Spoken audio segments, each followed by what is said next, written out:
ganito talagang mamumura ka nakahanggan na eh. Oo, kalaban mo kung hindi ka marunong. Pag Kaya sa amin yung iba niyan dati, yung marami ko na sa amin. Hindi siya wala kang bakot.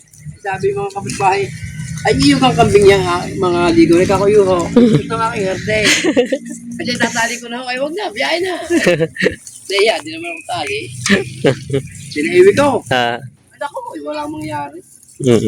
Namamatay, napapabayaan. Mas maganda pa sariling alaga po. Tayo doon sa mga gusto mag-alaga ng kambing, mas paano nyo talaga pag mag-alaga, native na lang? Malaki ang Tagalog, malaking inahin, tapos ang barako ang malaki. Ayun.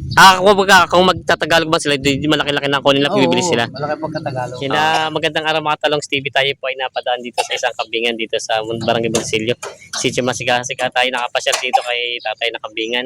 At nagtanong tayo ng ilang impormasyon lalo sa pag-aalaga ng ganitong mga kambing. Kaya samahan nyo sa ating video dito sa ating backyard goat farm visit dito sa Sariaya. Kasi sir, magandang umaga, si Sir Rehan. Pero kayo po may-ari nito. Si Sir Rehan dito. Pinag-aalaga naman pala dito. Tayo napaligaw dito. Ano po ito? Monticello, no? Oo. Monticello. Dito. Tayo napadaan dito. Nakikita natin mga kambing nila sir dito. At madalang nga nakapunta natin kambingan. Hindi nagkataon na ito. Tinapakain nila sir. Yung mga kambing nila dito. Yan. May maliit sila ditong kulungan.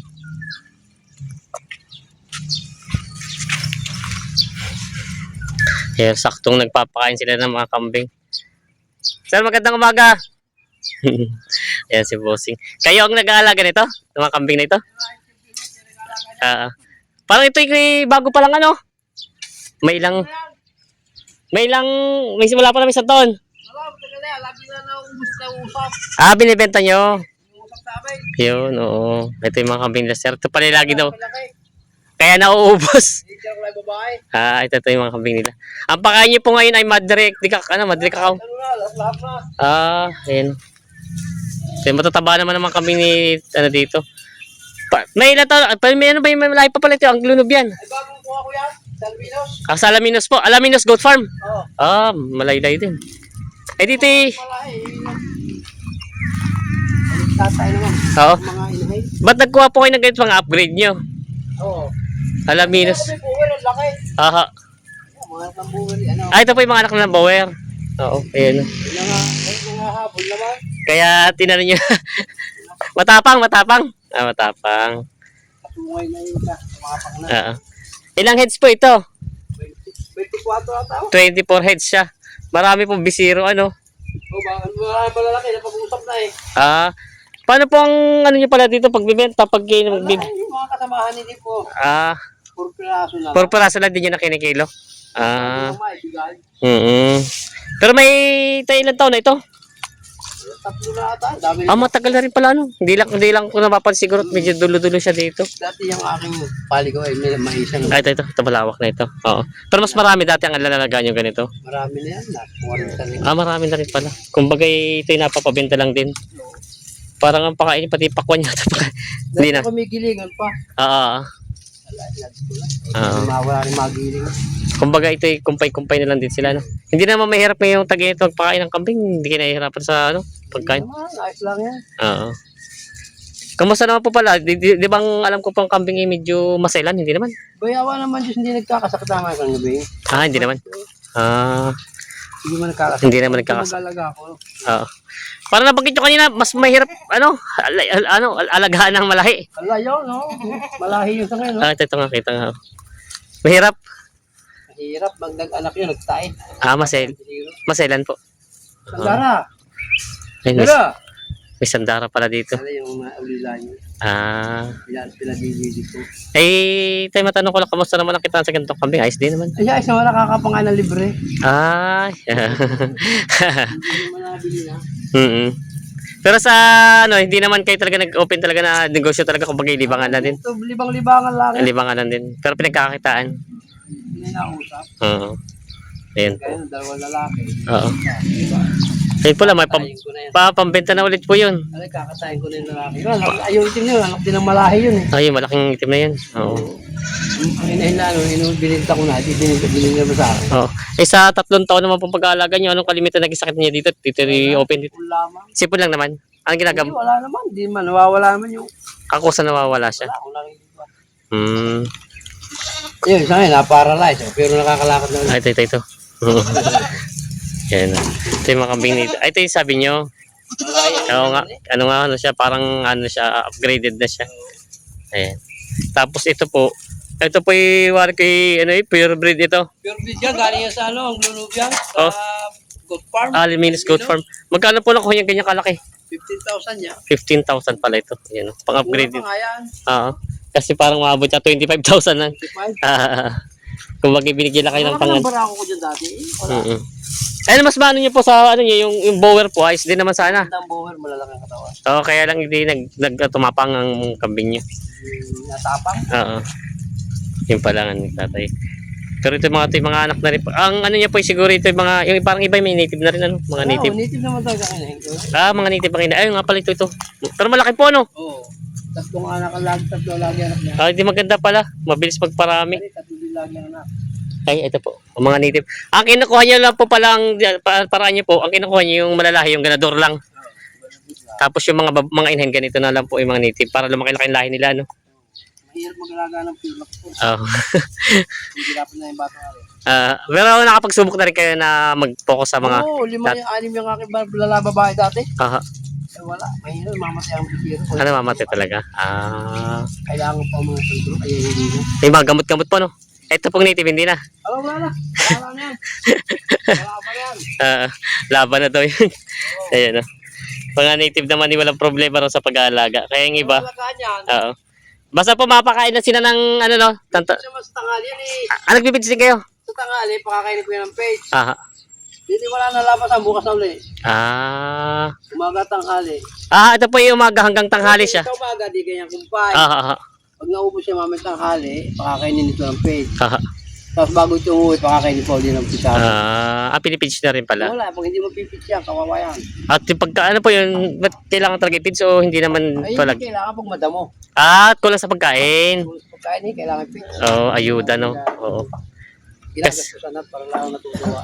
Oo, yun pala. Kung lumalaga dyan, maliliit yan. Anak yan ng lumalaga, tingin-tingin siya. Ayos naman pala.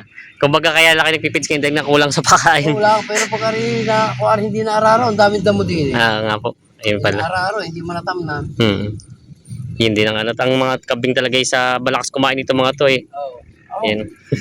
Kalalakasan. Lalakas Kung payat yan, kung hindi ko napipil. Pinipidge na rin pala muna po hanggang Kaya ngayon. mo babait yan, hinaalit yan.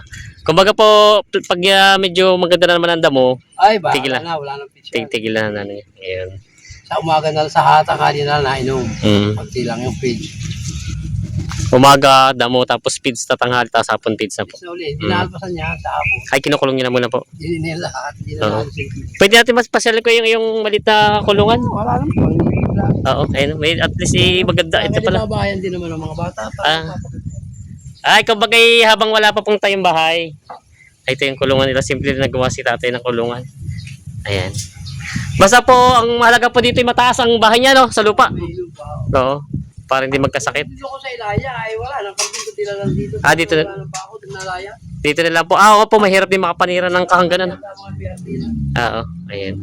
Ito yung bahay ng kulungan ni tatay, ng kambing. Tingnan natin. Ito po yung baka lang ginawa niya, no?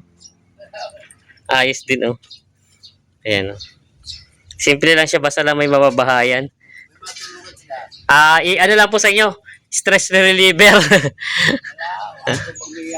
Kung yung pinakalibangan po, no?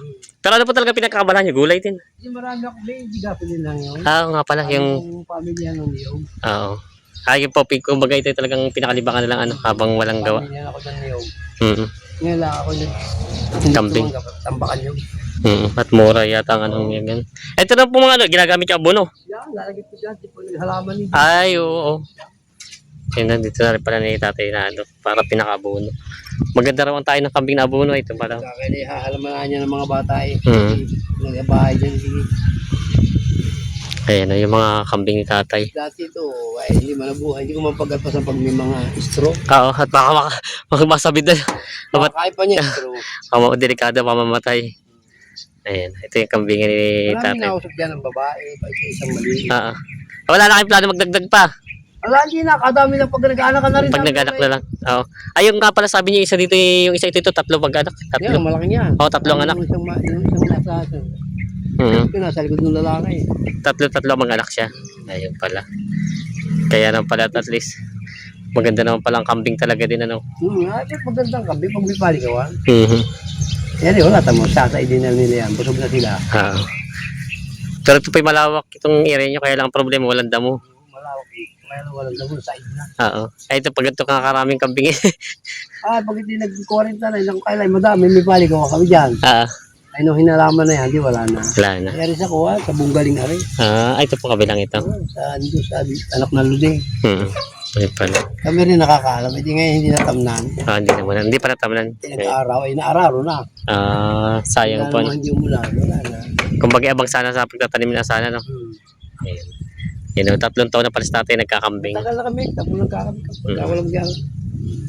Patali-tali. Oo. Ayos naman pala. Baka, napakatindi nung kailang baka. Napakatindi nga ng palit ng baka.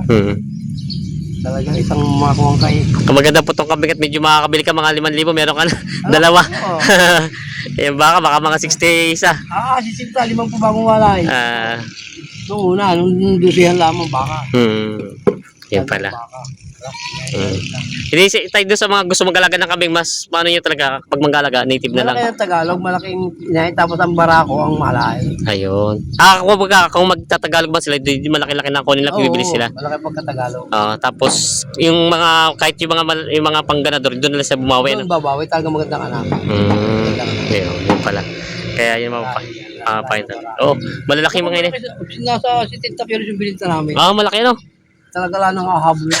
Kayo, pati may-ari ba nahabol na? Kaya. Talaga hinahabol na, tumapak. Ayoko niya, nakakadisgrasya. Doon delikado. Kahit maliit yun, ibang mabigat. Mas siya, malalakas ang kambing eh. Kaya ito ang kinuha ng tatay, yung isang ganado. Kasi mapupurga pala yung Ito po. mga bisiro, ano doon. Ayan, tingnan natin ito. Ito yung bagong galing daw sa... Yan, bagong kuha ko yan. Bagong parang tinatalian niya kaya yan. Ba't tinatali niyo po yung ganador? Nagabi din yan, pati yan. Inaalpasan niyo rin dito sa labas. Amin sinasali-sali pa, bago mga wala pa ng buwan niya. Bago pa lang pala. Ayan. Wala po yan. Ito yung mga kambing ni tatay. Mas maganda daw pag ang kakambing native kaysa mga malalahi. At ito'y wala po sa ilan ng native ano, hindi katulad ng malalahi. Kahit ulanan. Ulanan, hindi. Wala rin kayong mga maintenance ano, walang maintenance. Wala. Pinaka-maintenance ko lang dyan dito yung kuha yung pulot. Pulot, tinalagyan sila. Ano, Yung sa tubo? molasses. Molasses. Ayan. Bila ko yun. Ayan. Basta ito pa pa kanyo. Pinupurga ko lang. Purga po, isa maliliit. Ito, mga pupurgay na. Ayan, ito pa. Nagtayo yung dalawang inayin yun nung tag-ulan na. Ay namatay ang bisiro. Yung isa-isa natira. Ay, pag yun tag-ulan talaga pag magbisiro dapat iniingatan na, no? Ayun ang kalaban nila. Kalaban talaga yan. Kaya pumayos sa GS niya, pag ganito talaga may bahay talaga siya kahit pa paano may sisilungan. Hindi naman may papasok na dito. Papasok na tatay. Yan po. Ito yung bahay nila. Tadyang nagawa sila ng kulungan. Kaya ako mapapala ko palalakihin. Ay inak ko, mahirap. Hindi kaya. Walang paglalawigan. Wala rin pag-aanan. No? Tuwa nga lang. Kung bagay pinakalibangan lang. At hindi na rin madadagdagan po. Marami na rin to eh. Dami yan. Sa dami nito eh. Kulang na rin. Mahihirapan na rin maghanap ng pagkain ano. Saan kukuha? Hindi nga sa umaga naghanap yung mga baging-baging. Yun na lang po kinano nyo. At marami. Madaming kumpayin. Ang kaso marami na rin mo dito. Marami na rin. Hindi na kailangan na magumpay. Tayo na nga pangalan nyo?